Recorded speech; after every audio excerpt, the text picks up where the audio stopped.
For many Islamic countries, the 19th century was a period of trying to survive European imperialism. Powers such as Britain spread the tentacles of its empire across the globe, subjugating disparate lands and peoples. In Central Asia, landlocked Afghanistan was at the prey of not one but two imperial powers, as Russia and Britain contested their great game. Emerging from this chaotic backdrop was an Afghan leader who through sheer will and cunning would ensure that Afghanistan, unlike so many other Islamic territories, would avoid the fate of colonization. If Amir Abdur Rahman Khan had lived in a different age, he probably would have campaigned into India or Iran. But the world had changed. Hemmed in by the borders established for him by the colonial powers, the Emir went to work on forcefully knitting his nation together into a cohesive unit under the purview of his government.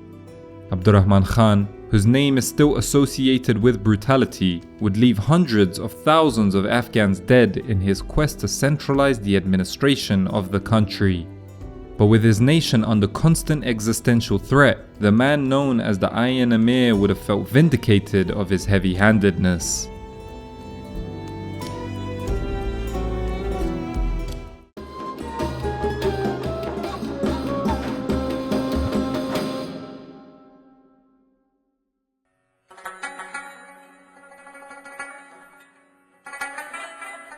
Abdurrahman Khan was born in 1844 in Kabul.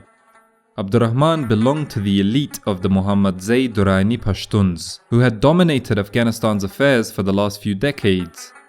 By 1844, European imperialism had begun to make its bloody mark in the region. The First Anglo-Afghan War had ended just a few years before. Britain, though it had withdrawn from the country, would from then on have a major role in Afghan politics. They subsidized and armed the Emir Dost Muhammad Khan, Abdurrahman's grandfather, who had expanded his emirate from Kabul onto most of the territories of Afghanistan before dying in 1863.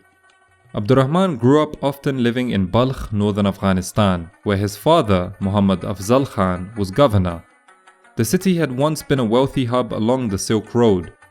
In more recent years, it had lost its once mighty prestige, but remained attuned to the developments of Russian-ruled Central Asia. It was in Balkh that he received a military education from a former British officer. Muhammad Afzal Khan's younger brother, Sher Ali Khan, was named successor to Dost Muhammad in 1863, sparking a succession war. The young Abdurrahman showed his military acumen commanding troops in the north. His father took Kabul and became Amir, but died of cholera just 4 years later in 1867. Afzal Khan's brother Muhammad Azam Khan briefly took power before Sher Ali made a comeback. In the years of his father's reign, Abdurrahman managed affairs in the north, especially the mountainous region of Badakhshan. The young prince gained experience waging war, conducting diplomacy, and governing. In 1868, after Sher Ali's return to power, Abdurrahman used the contacts he had developed in the former Central Asian Khanats as he went into exile in the now Russian territories. Choosing the once fabled city of Samarkand as his residence, he would spend the next 10 years there. The city had fallen to the Russians in the same year, so he had made many Russian and local contacts there. Abdurrahman saw firsthand the other premier European power in Asia as he studied the military, technological and political state of the Tsar's powerful empire, whilst also attending and dancing in high society balls. He was an example of the elite of the era, able to live in native and European spaces and combining political ideas from both. Abdurrahman would get a chance to try out his ideas in 1880 when yet another British invasion of Afghanistan had gone terribly wrong.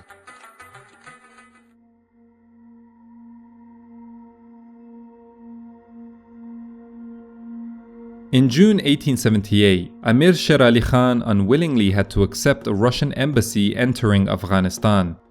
When the British, nervous about Russian influence, demanded he accept their own embassy, he turned them back at the border. British policymakers were sent into a stupor of paranoia and rage. By November, they had ordered their armies to invade the mountainous kingdom again. Sher Ali pursued Russian support in vain, dying in the north of the country on his way to the border. The British quickly occupied the capital Kabul and installed his son Muhammad Yaqub as Amir. Yaqub signed the humiliating Treaty of Gandamak, whereby the British established control of Afghanistan's foreign relations, even ceding some territory on its border with British India, and establishing British agents called residents in the country. Unsurprisingly, these terms aroused enmity from a proud people like the Afghans, so the citizens of Kabul rose up in September 1879, killing the British resident Louis Cavanari. Now the war was on. Whilst Yaqub abdicated, the British mulled over different plans for Afghanistan, including breaking it up into smaller states. At the same time, the Russians had allowed Abdur Rahman to enter Afghanistan in the north. After taking Badakhshan and Balkh by spring 1880, the British also made contact. Back home in Britain, the new Liberal Party government was keen to end an aggressive policy in Afghanistan. So in July 1880, Abdur Rahman was declared Amir at Kabul. This did not bring an end to the war, however. The Afghans' patriotism had been inflamed, and with the British still present inside the country, they continued their resistance under the leadership of the new Amir's cousin, Ayub Khan. In July, he scored a momentous victory against them at Maiwand near Kandahar, which is still commemorated by Afghans to this day. Maiwand was significant as up until that point, the British had designs on making Kandahar an independent principality under the rule of Abdur Rahman Khan's other cousins. Just over a month later, however, General Roberts led an army across the country to defeat Ayub Khan's army at Kandahar. The British then withdrew from the country 3 weeks later, handing Kandahar to Abdur Rahman Khan. But a year later, in 1881, Ayub Khan recaptured the city. This was a big problem for the new Amir, as Ayub Khan had more public support at the time. In addition to generous British subsidies, Abdur Rahman had improved his position by gaining support amongst the Tajiks of Kohistan and the Ghilzai Pashtuns by gifting their tribal elders and promising a just government. In September of that year, the two cousins faced off, with Abdur Rahman coming out on top. Ayub Khan fled to Persia and from there went to India to become a royal pensioner just like his brother Yaqub Khan.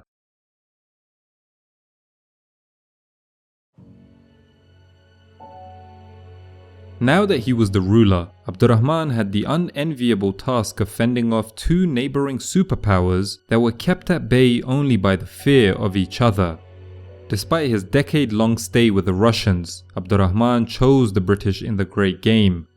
Right from the onset of his reign, he accepted British control of Afghanistan's foreign affairs in exchange for subsidies of weapons and 1.2 million rupees a year in cash.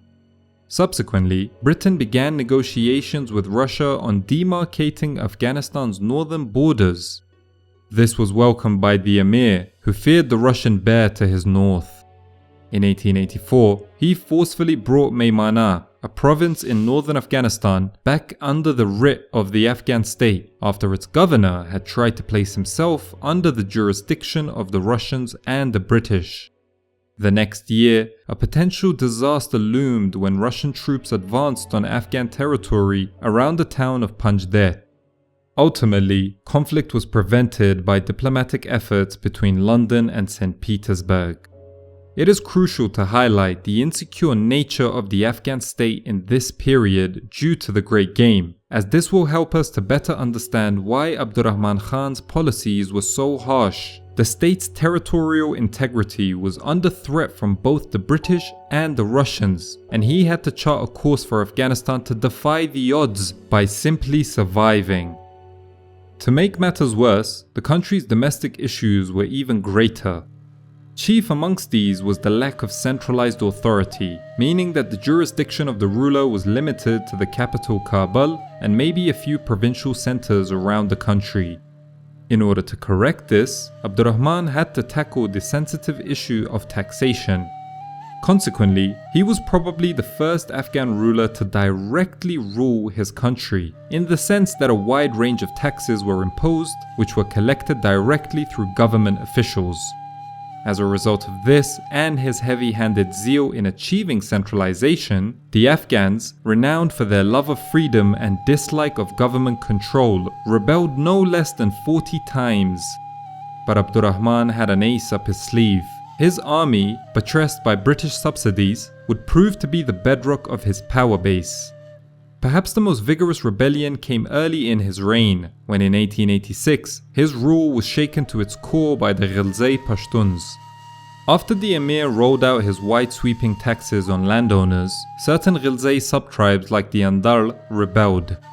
Abdur Rahman had also become worried about the rise in prominence of Ghilzai elders in the aftermath of their resistance against the British a few years earlier, anxious that they might undermine his power.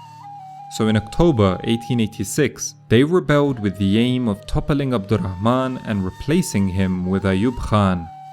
By the spring of 1887, the rebellion roared with an even greater intensity, with some estimates of the rebel strength being at 100,000. After a back-and-forth contest, the well-organized army of the Amir triumphed as the rebellion petered out. In the style of Timur and Genghis Khan, Abdur Rahman erected a skull pyramid of 2,000 fallen rebels. Ayub Khan acted indecisively late and lost his last opportunity to regain the throne. In the north, another major rebellion was brewing. The Emir's cousin, Ishaq Khan, was the virtually independent governor of Turkestan province, and being the son of the late Emir Muhammad Azam Khan, he was viewed by the Emir as the main royal threat to his throne. So when the Emir invited him to Kabul under the guise of seeking his advice, Ishaq Khan repeatedly rejected the offer, knowing what fate lay for him. Repelled by the Emir's heavy-handedness, local leaders in Turkestan gave their support to Ishaq Khan when he rebelled in 1888. Declaring himself the rightful Emir, he marched at the head of an almost 20,000 strong army on Kabul, as large parts of northern Afghanistan fell to him, including Kunduz and Badakhshan. Despite being ill, the Iron Amir acted resolutely and defeated the rebel army in battle, thereby squashing the revolt. Abdur Rahman's desire to rule the country directly and create a centralized political structure won the day, against what had prevailed in the region thus far, that of dynastic princes ruling provinces on behalf of the Emir. This constituted an important step in the political modernization of the state. As a direct consequence of both the Ghilzai Uprising and the Ishaq Khan revolt, Abdur Rahman Khan decided to take radical steps to alter the demographic makeup of the country. He moved Pashtuns north, some by force and some by granting favorable terms on state lands. This sought to destabilize the prospect of future united mass uprisings. Favoring the warlike Pashtuns to patrol his borders, the Emir was nervous throughout his reign of Russian aggression towards his realm.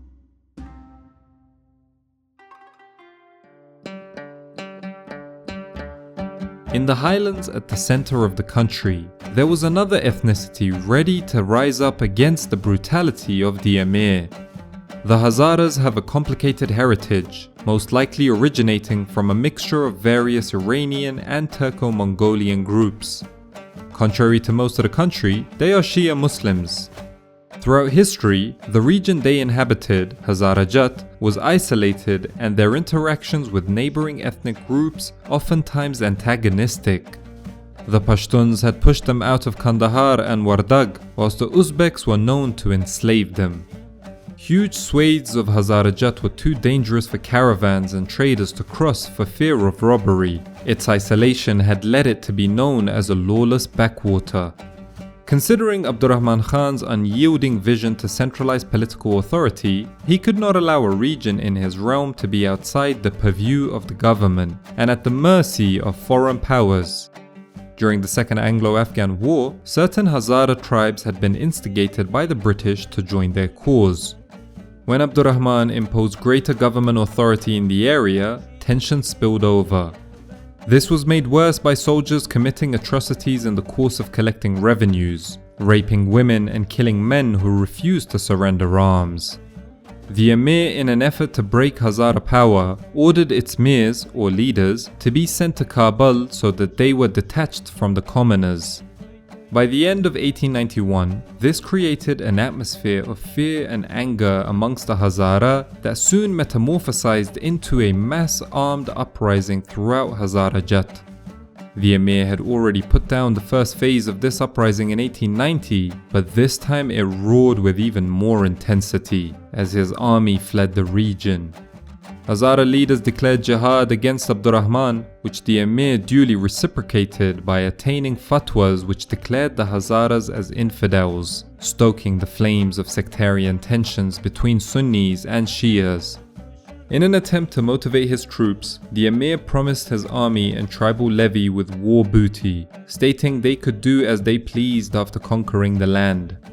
The Ghilzai and Durand Pashtuns, with their land so close to Hazarajat, eagerly joined the Emir in the hope of gaining land.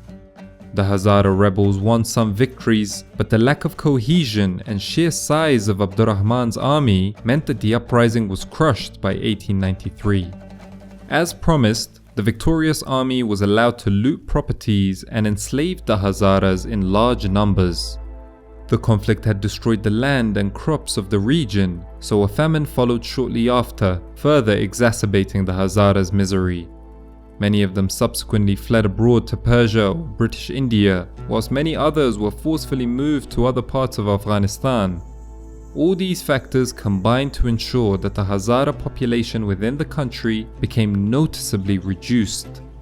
In his aim to unify his subjects for centralizing purposes, the Emir wanted to weaken the hold of Shia religious figures from Persia over Afghan Shias, thereby preventing an opportunity for them to meddle with the internal affairs of his state. The Safavids had done something similar in the 16th century when they converted Persia from Sunni to Shia. For nation-building purposes, the war ended the centuries-long isolation of the Hazaras, as many settled in larger cities like Kabul, where over the course of time, they became better embedded in society, establishing businesses and studying in government-run educational institutes. Having said that, the campaign left a bitter memory in the cultural consciousness of the Hazaras, leaving them distrustful of the government in Kabul, a legacy that is still pertinent to this day.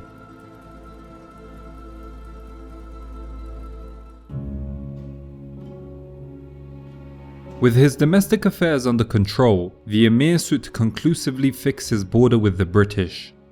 Ever since the destruction of the Sikh Empire in the 1840s, the British had moved its presence into the tribal areas bordering Afghanistan. Peshawar, once the winter capital of Afghanistan, was now in British India.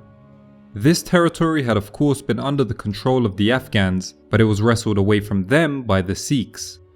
The Emir sought to regain as much of this land back as possible, given the historical connection, as well as the area being inhabited mainly by his ethnic brethren, the Pashtuns. For the British, retaining this territory was absolutely crucial, as it held key passes which have historically been used in invasions of India. Given the heated atmosphere of the Great Game, Britain constantly worried about Russia using the Khyber or Bolan Pass to attack their prized colony. Regardless, the Emir delayed the demarcation of his eastern and southern frontier for as long as he could, in order to incorporate as much land in the Pashtun-dominated east and south. From the early 1880s onwards, the pacification of Pashtun tribes in the east had begun. In 1883, the Mohmand tribe was stripped of its privilege to collect tolls on the Jalalabad-Peshawar road. The Shinwaris, famous for their guardianship of the road to the Khyber, were first stripped of their right to levy tolls, and then their landowners were subjected to pay 1/3 of their revenue to the government. The Emir was also actively involved in strengthening his hand in the tribal areas, which were de facto British territory. The Afridis, known as the guardians of the Khyber Pass, held warm relations with the Emir and even offered allegiance to him. Despite Abdur Rahman Khan's efforts and desire to bring the Pashtuns living in the eastern frontier region under the writ of Afghanistan, the British categorically rebuffed any such attempt. In the 1890s, Russia went on the offensive in the Pamir Mountains north of Badakhshan, forcing the Emir to eagerly seek the establishment of his eastern borders. Subsequently, the Durand Agreement was signed in 1893, delineating his entire border with British India. the Emir did not have much leverage to assert himself in these negotiations. In light of the Great Game rivalry, the Wakhan corridor was retained by Afghanistan because it separated the Russian and British empires, ensuring they don't share a land border. The Durand Line would have huge ramifications for Afghanistan. Many Pashtun tribes were split by the new border, and this has since gone on to be a source of irredentism to the present day, negatively impacting Afghan-Pakistani relations. You see, the Afghan state is comprised of many different ethnicities, but the demographic majority, as well as the ruling elites, have been Pashtuns. Now this ethnic group, which made up the bedrock of the state, was divided by the border. As a result, a massive rebellion erupted on the tribal frontier in 1897 against the Durand Line that now separated the tribes from their kinsmen. Although eventually put down, it required the effort of 60,000 colonial troops, which even included a young Winston Churchill. Despite his displeasure with the Durand Agreement, the Emir chose to do nothing, knowing, like his grandfather Dost Muhammad did during the 1857 mutiny, that the British would prevail. He declined to support the rebels of the Afridi and Orakzai Pashtuns when they petitioned him directly. For the Pashtuns of the frontier, neither the Afghan state nor the British Raj looked out for their interests.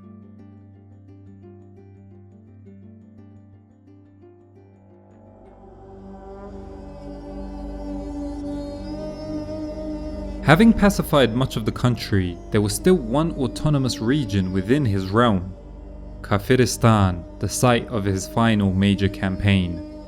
Located in northeastern Afghanistan were an ancient people known as the Kafirs. Similar in cultural practices to neighbouring Gilgit and Baltistan, the Kafirs practiced a form of polytheism which was rooted in ancient tradition. Being at constant odds with its Muslim neighbours forced them to develop a warrior-like culture that was further enhanced by the rough terrain they inhabited. Their geography had actually been key to them retaining their independence for centuries, as the thickly forested highlands coated the numerous narrow valleys. Their origins are shrouded in mystery, with some people believing them to be a remnant of Alexander the Great's army that was left behind in the region. With the north, the Hazaras and the Pashtuns pacified, the Emir could now shift his focus to Kafiristan. But only when Russia and Britain started moving towards Afghanistan's northeastern frontiers did the Emir deem it necessary to integrate the region into his realm. In the winter of 1895, Kafiristan was invaded from all sides. Within a year, government troops were stationed across the narrow valleys of the area. The mass conversion of the Kafirs began shortly afterwards, in an effort to homogenize and unify the citizens of his realm. The indigenous people were taught the fundamentals of the religion in newly built mosques that were commissioned in most villages. The region was renamed to Nuristan, Land of Light. Unfortunately for the heritage of the area, much of it vanished as it was tied to pagan worship, but some of it did make its way to the National Museum of Afghanistan. Nuristan's long-held isolation was ended as the Emir immediately built roads leading to it, as well as recruiting many Nuristanis into his army. Abdur Rahman's reign was not just about suppressing rebellions. He tried to build the state's infrastructure by making it larger, more powerful, and more centralized, with him obviously being the ultimate authority. The political and religious elite were brought into the state's fold. Despite opposition from the ulama, he was very effective at controlling them. For example, he instituted official exams, curriculum, and qualifications for religious judges. As government workers, they were also made financially dependent on the state. Over time, customary law became less and less tolerated, and Islamic law empowered. At the same time, as an autocrat who tolerated no opposition, Abdur Rahman's justice was often unjust. There were a great number of people imprisoned, executed, tortured, and exiled for political reasons. To safeguard the country and religion, the Emir was supposed to have ultimate prerogative over justice, including religious law. He ruled as if he was the deputy of God on earth, something akin to medieval European practices. He demanded obedience from his subjects, something he could elicit with his powerful army. In 1890, it had around 60,000 men, and by Abdur Rahman's death in 1901, that number swelled up to 100,000. High taxes and British subsidies kept the army well funded. The Amir generally broke provinces down into smaller units except Kabul, which he ruled directly. In administration and law, government officers in these more concentrated units gained power relative to local leaders or communities, thereby fulfilling his desire of creating a centralized system of governance. Economically, the country remained poor and stagnant. Some of this was by design. Abdur Rahman knew that economic expansion usually entailed foreign involvement. He described a planned British rail line up to the southern border as a knife pushed into my vitals. Despite his outwardly friendly relations with the British, he was always suspicious of them eventually invading his country once again.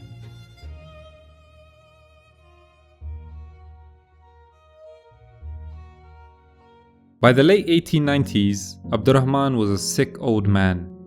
Sickness had plagued him since childhood. Gout, intestinal problems, bodily pains, seizures, and other problems brought him low throughout his reign. Like Ahmad Shah Durrani in the 18th century, Abdur Rahman was further and further weakened by his afflictions until he died in October 1901. But unlike Ahmad Shah, there would be no war between princes to decide succession, as his son Habibullah peacefully succeeded him. The smooth transfer of power was an emblem of the changes to the political system and culture he had established. For many in the country, however, his death was celebrated. His relentless drive towards centralization left a brutal legacy which sometimes exacerbated conflict between communities. It also involved serious economic disruptions Afghanistan had to continue dealing with. But the Emir's consolidation of the state did provide the grounds for his successors, especially his grandson Amanullah, to create a sovereign Afghanistan formally independent of Britain. In order to understand Abdur Rahman Khan's harsh policies, it is much more useful to view them from the perspective of his state's territorial integrity being under threat from powerful forces outside and inside, rather than being motivated by ethnic nationalism. The fact that Afghanistan as a state continued to survive was a testament to the dynamism of the Amir.